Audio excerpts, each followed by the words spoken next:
Today on the show, we break down and review episode 4 of the live-action Fallout TV show. Buckle up, everybody. We're headed into the wasteland.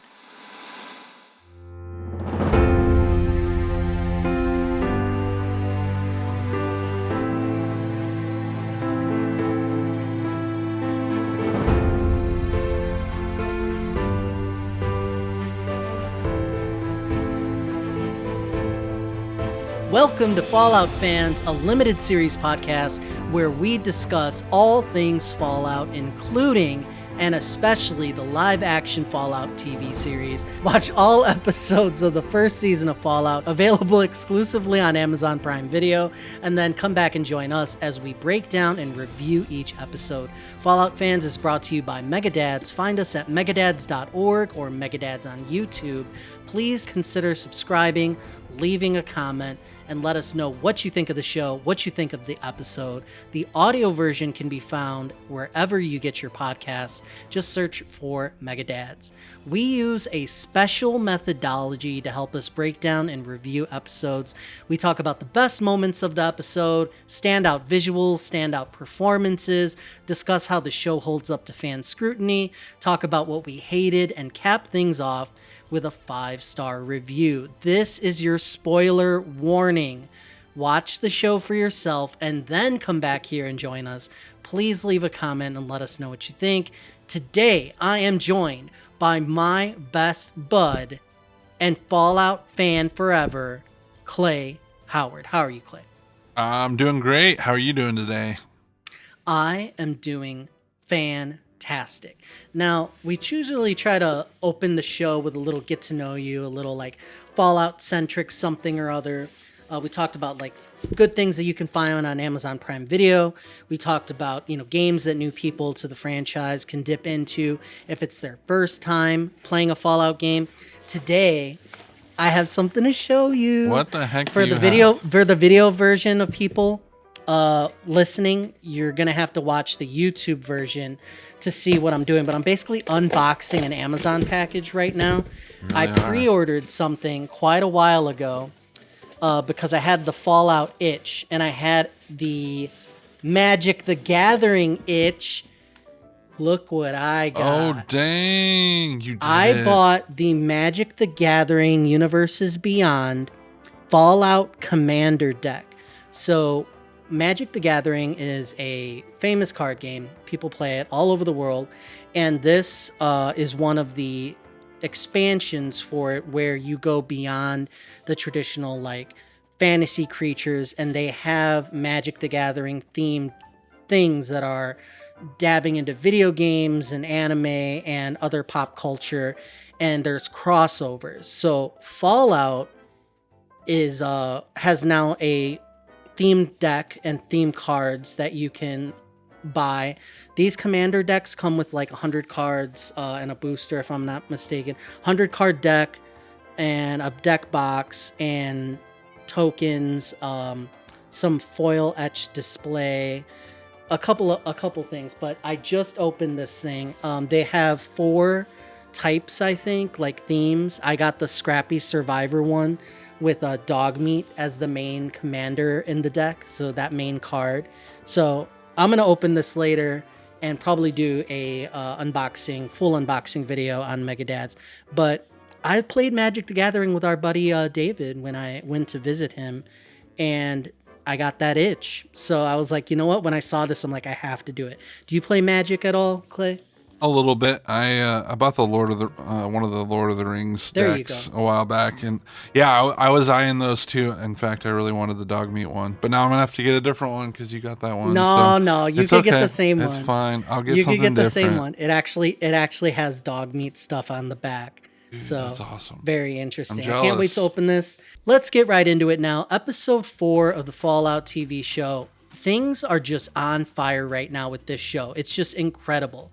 Let's get into our main segments now, starting with Strength, the best moment of the episode. For me, I think it's quite a long part of the episode, but the whole scene where Lucy gets sold off basically to, I think who we're calling Mr. Snip Snip.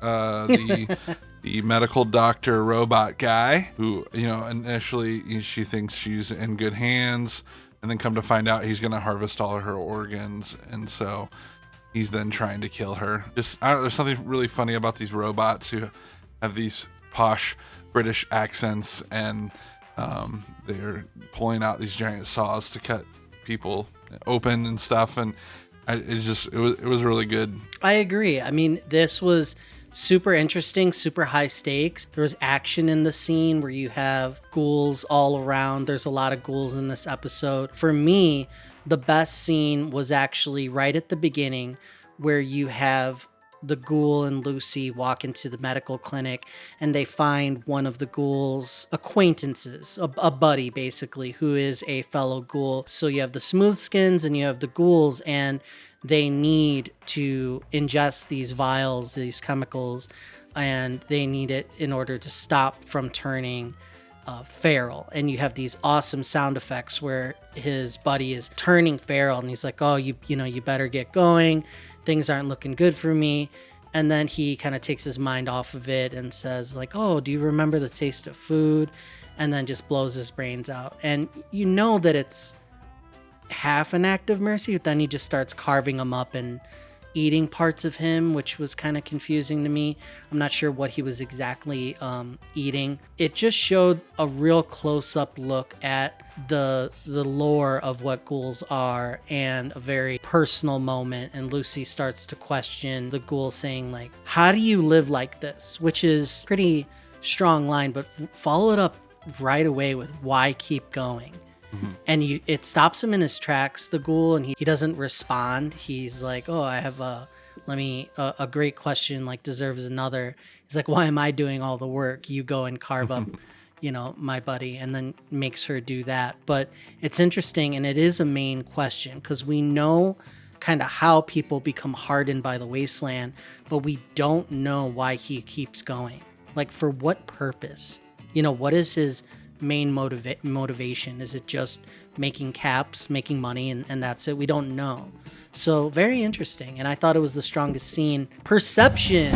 Let's talk about interesting or standout visuals in episode 4. Everything looked great. The ghoul that they meet in the beginning, that's the acquaintance of Cooper, there's like a patch of skin that's missing from the head, so it goes straight from his irradiated, damaged skin to a patch of like almost skull, and it just looks fantastic. We see additional feral ghouls in the supermarket scene where Lucy almost gets chopped up, and they look fantastic as well. I didn't know that they were going to be able to pull this off. I talked about how the prosthetics around Cooper, like, is he going to be able to act and emote through these things?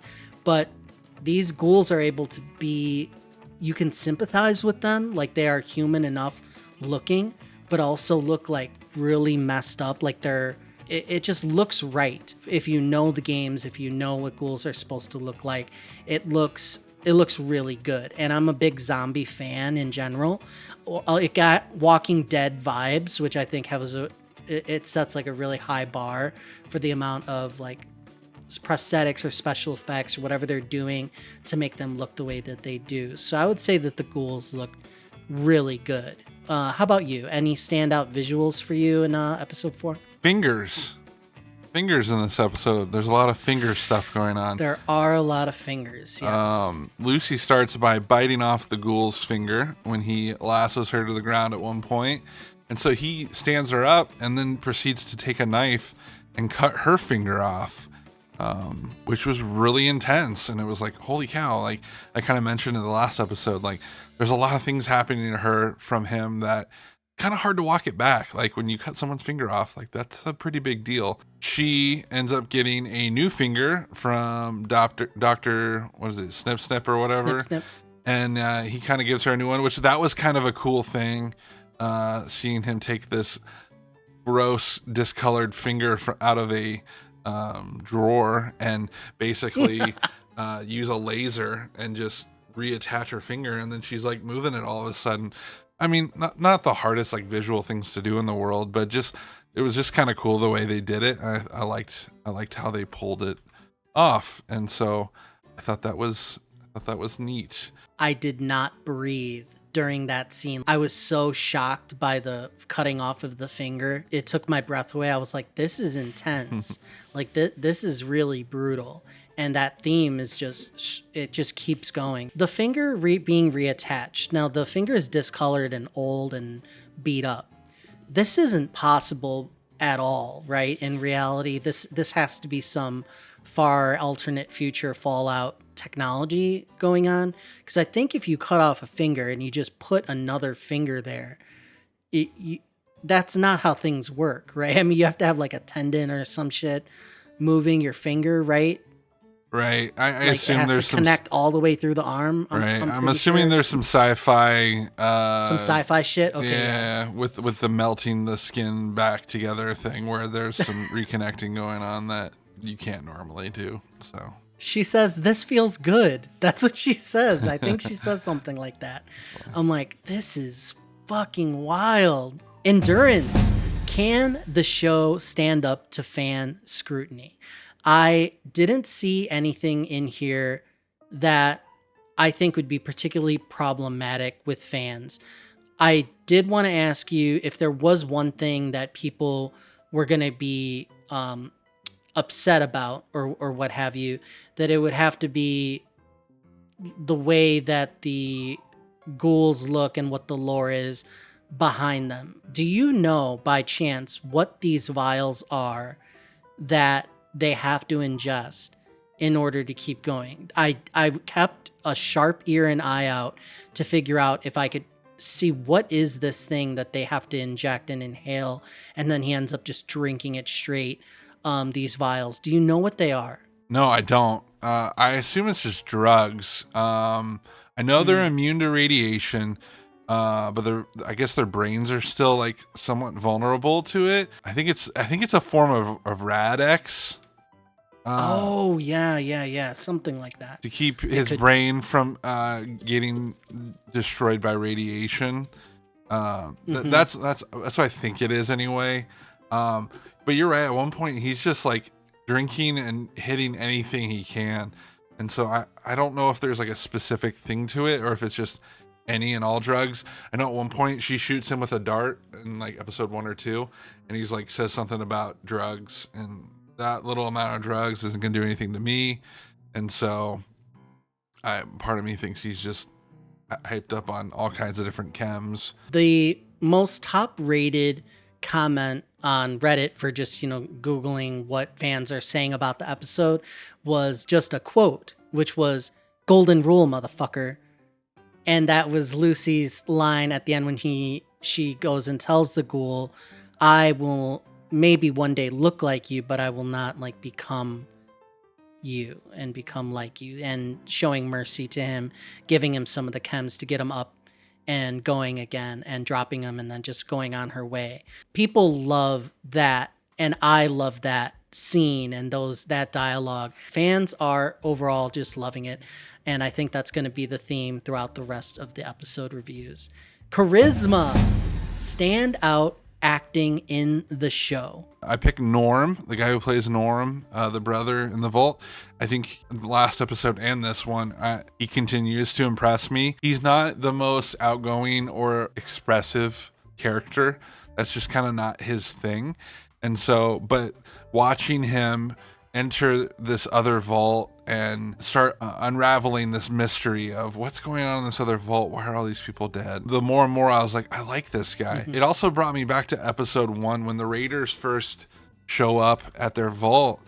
I remember they're sitting there eating, and he's just kind of sitting there staring at the leader lady from the other vault, and he's just like throwing daggers at her with his stare. And I'm like, okay, so obviously he's like onto them a little bit. Like he was very observant from the very beginning, and so I've always remembered that about him, is he's one of the few people in the vault who I don't feel like is got a blind eye to everything. And so now that he's stuck in the vault and Lucy's gone, he's the only person who can see through the BS. I don't know. I just think the actor who plays him just does a really good job, and he plays the part really well. And he starts out as this coward, but then the more we see him, the more we realize he's actually one of the braver people down there, and he's not really a coward. He's not just rolling over and playing dead, but he's trying to like solve this mystery. And so I really enjoyed his character and his performance in this episode. Yeah, he commands a scene. Like, he has that stare to him. He's a little bit silent but sinister, and like, yeah, I totally agree. My standout would be Lucy for this episode. It kind of is all wrapped up in one of the final scenes where, as she comes out victorious from the supermarket, she is decked out now in whatever makeshift raider type armor she could have. So she comes out with like a shoulder sling and like beat up, like post fight, but like armed, and just like, yeah, I made it. And like, she's looking down at the ghoul, and just, she looks grizzled. And it's such a big change from the first couple episodes where she's bright and bubbly, and she still has some of that, but this is now Wasteland Lucy. And it's like the first phase of her like being changed. Throughout the episode, she has like her finger cut off. You know, she's fighting for her life. She's still trying to be kind to people, and her eyelids, like, they're so puffy. Like, she looks thirsty when she's, you know, pining after the irradiated water. You could see it on her face, like, am I really gonna drink this? And she just gulps the irradiated water, and it's just, there's so many good lines, and Lucy has a lot of them. I'm very impressed by her, continue to be, and I love the evolution of her. And at the very end, she does say, I'm gonna keep my humanity though, and she's still kind of holding on to that, but you could tell that she's becoming more war-torn and beat up. Like, she's suffering. I'm like, poor Lucy. Poor thing. Yeah. Intelligence. We want to talk about the dumbest moment or worst lows of the episode. I'll go ahead and start here, and I think we'll both agree. Basically, we have the woman who's pregnant in the vault, and she goes to visit Chet. So we have her name is Stephanie Harper in the show, and she shows up with her deceased husband's things and is like, oh, Chet, you know, how are you doing? And they're like, I'm not doing good. I'm struggling as well.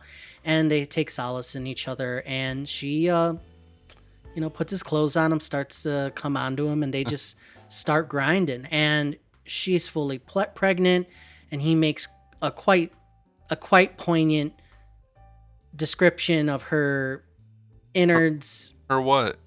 Her innards? He says like she's, I can't even say it out loud. I feel so dirty. You know what she says. Not her innards. He's like, oh, I can't say it. I can't say it. I feel like I'm like, you know me. I'm the viewers know. I'm no prude. I'm just, I don't think I could say like what this guy lays down when he's like inside this pregnant lady. Anyway, her water breaks, so he pops the door to her birth canal and starts the labor process. I could have done without this scene, in that it was so uncomfortable for me. So I would just call it a low just for that. But I mean, it works. I mean, these characters they have like a little side story here. She misses her husband. She just wants a little, you know. What did you think of yeah, it was definitely uncomfortable, but it also kind of made me laugh. Even at one point, the idiot tries to take the clothes off, and she's like, no. And I remember as I was watching, I'm like, no, you idiot, keep it on. Like, clearly, like, she's not having sex with you. She's having sex with her dead husband. And then even at one point, she like starts riding him, and there's a shot of a portrait of her husband, like sitting in the box with all this stuff, as you can see them in the background, and it's just really funny. But I agree, it's uncomfortable, and the line that he says, it actually kind of made me laugh, because really fast he's like, whoa, and she like stands up, and then all of a sudden water is just pouring out of her, and it's like, that was a lot of water too. Like, that's not usually how you see it in other shows that I've seen or other movies. That was like a real gushy situation there. Yeah, yeah, but yeah, do you have another low or? No, I think that's a good one. It's unanimous. The pregnant sex scene Yeah. / beginning of the birth is the takeaway. So There you go. interesting. Agility. You got to be fast in the wasteland. So we're going to do a quick review of the main story beats and character arcs of the episode to wrap things up. And the episode begins with the running in of Ghoul and Lucy with the acquaintance, and he shoots him while he's talking to him about a good memory. He's like, remember food, and shoots him.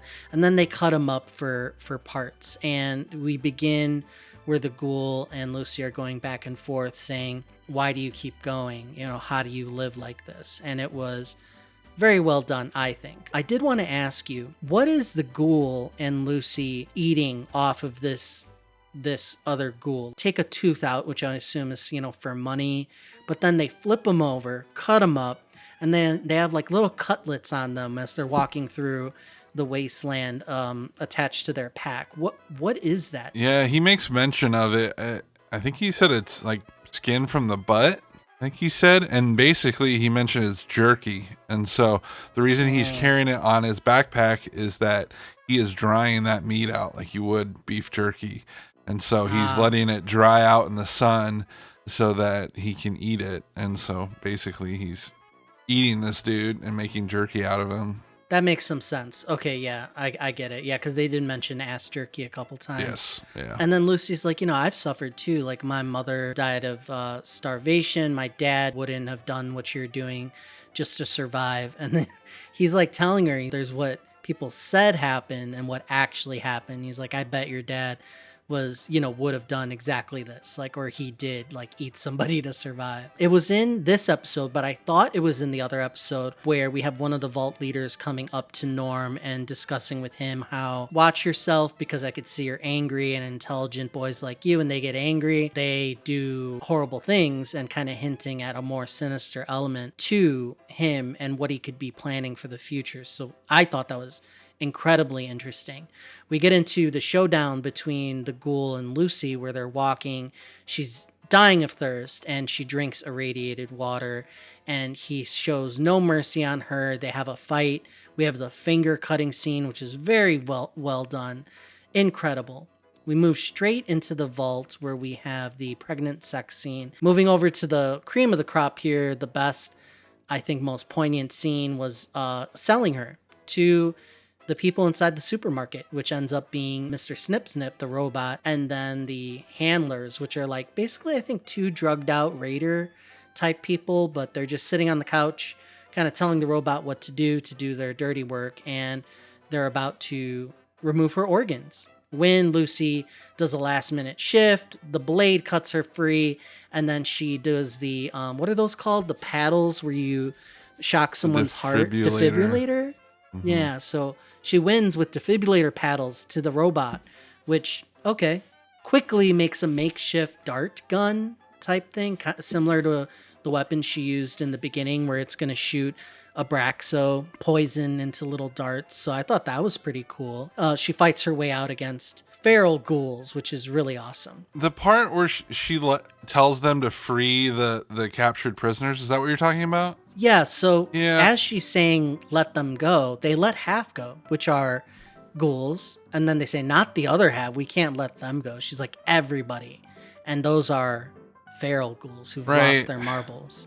I thought that part was kind of dumb. Like, I feel like she should know enough about ghouls. I mean, she did look back and see the one that looked normal, so maybe she... And yeah. All the other feral ones were kind of on the side where she couldn't see them. But all that guy needed to say was, if I let them out, they're going to come at us and eat our faces off. I don't know. Mm-hmm. That part just felt a little stupid, but whatever. Yeah, it's a little interesting what you're saying. You're right. A little communication there. They maybe could have told her, like, those are ferals. And she could have been like, oh, I don't care, or something like that. But she had that heart-to-heart kind of with that one that was on the edge. She's like, what did she say? She's like, my name's Martha. And she's like, yeah, like, that's right. Like, someone's still in there. Like, don't do this. Don't make me, like, kill you, and this one just kind of turns feral right in front of her, and she has to blow her out of the sky, which interesting. There was an interesting part here where they're doing some investigative work looking into the other vaults. Now, initially we didn't know this, but there were exactly 2 other vaults attached to Vault 33. So 31 and 32. And interestingly enough, it's kind of a secret. We have Norm trying to do detective work about what's going on over there, and they figure out that the people in the vault killed basically each other for one reason or another. There's hints, and that things went down before the raiders even got there. They strangled each other. There was like hints of some secret uncovered and unrest going on, which is like, again, the vault storyline is just shrouded in mystery, super interesting, super creepy. They're investigating, it's all dark, and there's all these corpses everywhere, and I thought it was really well done. What did you think of all that? Yep. The more and more they open this up, the more I'm loving it, and I'm curious. It's fun to watch my wife experience this for the first time, not really knowing what we know as gamers, that there's usually something nefarious going on in vaults, and then it always feels like in Fallout they try to take it like, how messed up can we go with this, like how far can we take this, and what kind of weird ways can we make the vaults seem so normal and cute and pretty up front, and then how messed up they can be in secret. And so watching her just kind of see that there's more to it than what it seems, it's just been really fun to watch her experience it for the first time. So all this death to management and all these dead bodies everywhere, and the overseer all tied to his chair and stuff. It's pretty cool. So at the very end, they say, well, how did the raiders get in? They were probably at each other's throats, and they just opened the door. And they say, no, they're impenetrable. They got in with a Pip-Boy, my mom's Pip-Boy. So Lucy and Norm's mother's Pip-Boy, who supposedly she died of starvation, as we know, like way in the past, where Lucy like kind of remembers her as a child only. So very interesting that the Pip-Boy is, we don't know, like stolen, or maybe the mom's alive. Anything could have happened. The episode wraps up with the ghoul just face flat. He's on the edge. He's going to turn feral. He's no energy on the floor. And Lucy takes mercy on him and says, I'm never going to be like you. And golden rule, motherfucker, and gives him the medicine or whatever it is, the rad, whatever it is, the serum, the drugs, to get him back on his feet. And he goes back on his feet and finds vials and is just like collecting them all, and finds a tape of him as Cooper, and decides to sit there and watch, which must be a real mind fuck for him, just to see his old self way back in the day in his movie career days, and closing out the scene with shooting the guy that he wanted to have mercy on. He went through with it, shoots him. Thought it was odd. There's something going on there with the ghoul. They're definitely gonna, they set the stage to do something really good with that character in the future for sure. Luck. What do we want to see in future episodes if we're lucky? I think that we've reached peak Vault 31, 32, 33. What's going on there? They have so many potential conflicts. What's going to happen with the election of the overseer? What's going to happen with the fate of the raiders that are there? What happened with Vault 31? What happened with Vault 32? Because there's another vault that they're like in contact with that isn't really mentioned. So one vault is completely destroyed, previously accessed by the raiders, opened by the mom. And then there's another vault that's within this triangle of vaults, and we know nothing about it at this point by the end of episode 4. So I need to know. Show me more vault. I need it. So that's kind of where I am. Any thoughts about where you want to see after episode 4? What sparked your interest the most? Yeah, I'm still waiting for a Deathclaw, man. That's what I want most. Good point. I'm glad you brought that up. I want it. Yeah. I'm hoping it's coming. So I kind of hope that it's just well done CGI. And the reason I say this because we've seen like some of the practical suits, the bear obviously was done like with a lot of practical stuff to it, and it looks okay. But I think if they move it fast enough, the way that they move so very fast in the games, that it could look really cool if it's just like really quick and really, really violent. Yeah. So yeah, absolutely. Deathclaw, please. Or a couple of them. Of course, we have to wrap it up with our 5-star rating. Clay, I'll let you hit this one first. What do you think? How was this episode on your rating scale out of 5 stars? Yeah, so I think this one was just slightly better than the previous episode. I think overall, a lot of great storytelling still going on. We get to see more of what ghouls are, and they explain a little bit more of that up on the front end. So we get to see a little more understanding of the predicament that the ghoul finds himself in. Lucy gets more hardened by the outside world. She's continuing to just get tossed around, and she's starting to fight back. Like you said, we start to see this emergence of the hardened version of her, the Outlands version of her, and so she's slowly transforming. And so and then the whole vault mystery is like really starting to like open up, and then we're really starting to see more of it. I loved it. This whole episode, normally the B plots on things I'm like, whatever, but this one is like almost better than the A plot, and so I'm totally here for it. Yeah, and so overall, I just thought the pacing and everything we got on it, I was like really bummed when the episode ended, because I thought that they were just killing it, and I just didn't want it to end. I thought they bookmarked the episode really well, with Cooper and his, him not wanting to kill the guy, and then it ending with him, ultimately being a killer and stuff, and that's kind of who he's become now, and so I just thought it was a real nice bookend to the episode. And so yeah, I'll give it a 4 out of 5. I'm right there with you. 4 out of 5. Incredibly strong episode. I don't really have too much negative to say about it at all. Great moments. The cutting of the finger off like really does it for me. The poignant lines we have when clever boys get angry. You're lucky you haven't seen where that can lead. You have, what are you? He's like, I'm you. Just give it a little more time. And then he's like, why? They call him, Mr. Snip Snip. There was the strong vault secret, like B plot, like you're saying, which was super strong.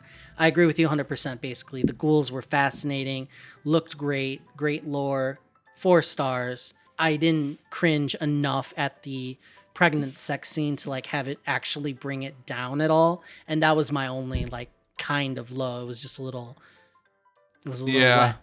Yeah. One other thing I just realized, which we haven't talked about, there is absolutely no Maximus in this episode. None. Absolutely none. Yeah, and I didn't miss him, but I didn't notice, which right. is right. But it's not that he's bad or what's been going on with him is bad. It just goes to show, I think we will have a 4.5 and 5-star episode coming up. They have so much to work with. Yeah. And I just think that we're going to see some just mind-blowingly all awesome, all great performances, all great action, all great visuals. Like, it's hitting on so many fronts. Once they see everyone, we haven't really had anybody come together in that Avengers like team up, like we're all here. Like, it's going to happen. I think it usually does in shows, and I can't wait. Thank you, everybody, for joining us for another episode of Fallout Fans. Please go ahead and leave a review. Subscribe to the channel. Anything you could do to support the show, we definitely appreciate it. Keep watching Fallout, and then come back here, and we'll talk about it. Leave your own review in the comments. We appreciate it. Clay, thank you for being here. Thank you for watching all the episodes and talking about them with me. It's been super fun. I'm jazzed. I'm so glad we're doing this. Thank you. Yeah, thank you. I know you put a lot of work into making these episodes happen. I'm having a blast, so I'm stoked to keep going. Awesome. We'll see you next time, everybody, as we travel into the wasteland.